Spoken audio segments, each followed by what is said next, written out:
Read it secretly later. My 8-year-old grandson threw raw garbage at my house. As we passed each other, he whispered that into my ear. What does that mean?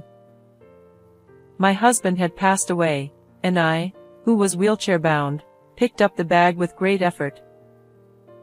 From the torn part, an old notebook fell out. No way, this can't be true. As soon as I opened it, I was left speechless. The contents were unimaginably terrifying. If things continue like this. Having made a certain decision, I immediately took action. I married Barney, 3 years my senior, when I was 25, and we spent 40 years together. We never had any major quarrels and lived peacefully. Our only son, Zion, was a reserved child who used to draw and write stories in a notebook when he was little. He married Margot, a researcher at a pharmaceutical company, when he was 28, and now he's the father of an 8-year-old boy, Skylar. Since his busy wife couldn't always take care of their child, Zion often looked after him, which I found admirable. One day, Zion came to me saying he had something to discuss. I'm thinking of quitting my job and becoming independent. Zion had joined a relatively large company as a new graduate, and we, his parents, felt relieved by this, so we were taken aback by his words. Isn't your current job fulfilling? That's right. Running a company is tough. We both opposed it, but we had our reasons. My husband, Barney, had also become independent when he was young, but he failed due to an economic downturn. Having experienced such hardships, Barney naturally didn't want Zion to take such risks. And having endured those hardships together, I didn't want my daughter-in-law or grandson to suffer either. We repeatedly tried to persuade Zion that it was better to continue working as a company employee until retirement, but Zion's resolve was firm. I want to take on the challenge. Seeing our son's eyes shine as he spoke, we couldn't say anything more and decided to support him. However, about 6 months later, Zion came to visit with a gloomy expression and apologetically asked for money. The company isn't taking off, and I'm having trouble with finances. Our worst fears had come true, and my husband and I looked at each other and sighed. I don't want Margot and Skylar to go hungry. Please, Mom and Dad. Hearing that, we had no words to respond. Though we knew it might be spoiling him, we lent him the money with the promise that it would be a one-time thing. After that, he didn't ask for anything more, so we thought his company had finally stabilized and felt relieved. A while after that incident, we planned a trip together. We had promised each other long ago to travel to various places after retirement, and we finally decided to make it happen. It's like a dream to be able to travel leisurely like this. I've been too busy with work to take a long break until now. We planned to visit several tourist spots over a few weeks, with Barney driving. It's nice to have something to look forward to even as an adult. The night before the trip, we were too excited to sleep, like children before a field trip. And on the day of the trip, Zion and his family came to see us off. Have a great time. Thank you. We'll bring you some souvenirs. Oh, I got some good coffee beans, so I brewed some for you. Enjoy it in the car. With a smile, I accepted the thermos he handed me and set off with my husband. After the car had been driving for a while, I started to feel drowsy, having not slept well the previous night. I felt bad for my husband, who was driving, and tried to stay awake, but I couldn't help but feel sleepy. I'm fine with the coffee. I'll wake you up when we arrive, so rest until then. Okay. Thank you. I'll sleep for a bit then. Trusting Barney's words, I drifted into sleep. I'm not sure how much time had passed. What? I was jolted awake by a loud bang and then lost consciousness. When I opened my eyes again, I saw a white ceiling above me. And when I turned my head, I saw my son and his family. Mom! Zion called out to me with a worried expression. Next to him, my daughter-in-law and grandson were in tears. It seemed our car had been in an accident, and we were taken to the hospital. "Where's your dad?" I looked around but couldn't see Barney, so I asked my son. But they didn't answer, and from their expressions, I felt an indescribable unease. "Is he badly injured?" When I asked fearfully, Margot covered her mouth with her hand, holding back tears, and Zion looked down. "Hey! Where is he? Take me to him now." He's gone. "What? I can't hear you." Dad has passed away. Zion's unexpected words struck me like a bolt from the blue. I felt as if the world had gone completely dark. According to Zion, the lack of brake marks suggested that Barney had likely fallen asleep at the wheel, causing the accident. If I hadn't fallen asleep and kept talking to him, this might not have happened. Overwhelmed by regret, I realized that Barney would never come back. I wanted to see Barney's face and tried to sit up, but my whole body was in pain, and I couldn't move as I wished. I couldn't even feel my right leg. Mom, you're badly injured too. Leave Dad's matters to us. The doctor in charge told me that due to the after effects of the accident, it might be difficult for me to walk in the future. The sadness of losing my husband and the frustration of not being able to move as I wanted left me feeling utterly lost. After being hospitalized for a while, I managed to be discharged a month later. Back home, I had to live in a wheelchair, so we renovated the house for easier living and hired a visiting helper. Despite the inconvenience, I managed to get by. Zion, who lived nearby, and his wife often checked on me, especially Zion. Although I felt lonely without my husband, thanks to them, I was able to live calmly. One day, Zion brought Skylar over to visit. It had been a while since my grandson, who was always busy with lessons and friends, came to our house since Barney passed away. "Skylar, thank you for coming." But even when I spoke to him, he wouldn't meet my eyes or greet me.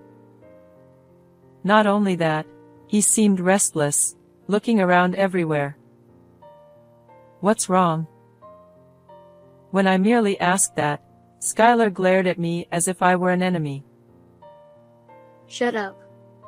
It's none of your business, Grandma. "What?" I only came to offer incense. I hate you, Grandma. I wish you had died instead of Grandpa. Barney indeed loved Skylar very much, but his words were a shock to me. Hey, Skylar. Don't say such things. Zion immediately scolded him and apologized, but I was deeply hurt. "Why?" The atmosphere turned sour, and Zion stood up. We're leaving. "Ah, thank you." As I went to see them off in my wheelchair, Skylar turned around outside and threw a bag of raw garbage at my house. It happened so quickly that I was too shocked to speak. Seeing Zion, who was watching Skylar while heading to the parking lot, rush back, I braced myself, thinking he might throw something again. But Skylar squatted down and picked up a stone from the ground. Instead of throwing it, he leaned slightly towards me. Read it secretly later, he said quickly and threw the stone a short distance away. Then, Taking his father's hand, he said, Forget about Grandma. Let's go home. And pulled Zion into the car. Not understanding Skylar's actions, I decided to clean up and picked up the garbage bag with great effort. The bag tore, and an old notebook fell out from the trash. Could this be what Skylar meant for me to read? I slowly opened the notebook, unsure, and saw terrifying contents written inside. Terrified, I immediately decided to flee and hurried back to my room. As I was preparing to leave, my phone rang. That call made me understand the meaning behind my grandson's actions. Unforgivable. Seeking cooperation from the caller, I decided to take action. 3 days later, I contacted my son. Hello, Zion? I think I should go into a facility. As soon as my son picked up, I told him this. Huh? Why? It's lonely living alone, and there are other things on my mind. What are you talking about? I'll come over right now, and we can talk about it. Without waiting for my reply, Zion hung up the phone abruptly. Less than 30 minutes later, he arrived at my house. He stormed into the house, shouting, "Mom," and plopped down on the sofa in front of me. You absolutely can't go to a facility. Why are you so against it? I hate the idea of abandoning you. I'll take care of you, so please reconsider. Zion looked at me with a serious expression, trying desperately to persuade me. But I shook my head. I can't do that. I'm scared to live alone. Why? You've managed so far, and I'll support you even more from now on. No matter how I responded, he wouldn't back down, determined not to let me go into a facility. I put on a troubled expression and looked Zion straight in the eyes. Listen, I think my life might be in danger. I just want to take refuge in a safe place. What? He looked genuinely shocked, his eyes wide open. But then he quickly composed himself. If there's someone threatening you, I'll protect you. He pounded his chest confidently. Do you think you can do that? Of course I can. So, can we drop this topic now? Zion exhaled a sigh of relief and leaned back against the sofa. But when he saw my still tense expression, he called out to me again, "Mom? The person threatening my life is you, Zion. How could you protect me?" Staring directly at him, I conveyed this. After a brief moment, he retorted with an irritated tone, "What are you talking about? It's the truth, isn't it? You're defensive because I've hit a nerve." I would never do that to my own parent. Enough already. He became even more enraged, stood up from the sofa, and confronted me. I inched my wheelchair forward, glaring at him without breaking eye contact. You killed your father, didn't you? That was an accident because Dad fell asleep at the wheel. It's a miracle no one else was hurt. Don't change the subject. It's disgusting to accuse your own child without evidence. He was spitting and gesturing wildly in his desperate defense. I held out an old, worn notebook to him. When he saw it, I didn't miss the slight twitch in Zion's eyebrows. I think you know what this is. This is the evidence. What are you talking about? I don't know anything about that. He tried to feign ignorance, but I opened the notebook's cover, revealing the word Zion written in childish handwriting. This was something he used for drawing and writing stories when he was little. Okay, maybe I did use that notebook back then, but why do you have it? He acknowledged it was his but looked puzzled. My grandson brought it to me when he visited recently. What? Skylar always hated you. Seeing his confusion, I explained the reason. This notebook was thrown into my house along with trash by my grandson. He had been playing in his father's study and found it there.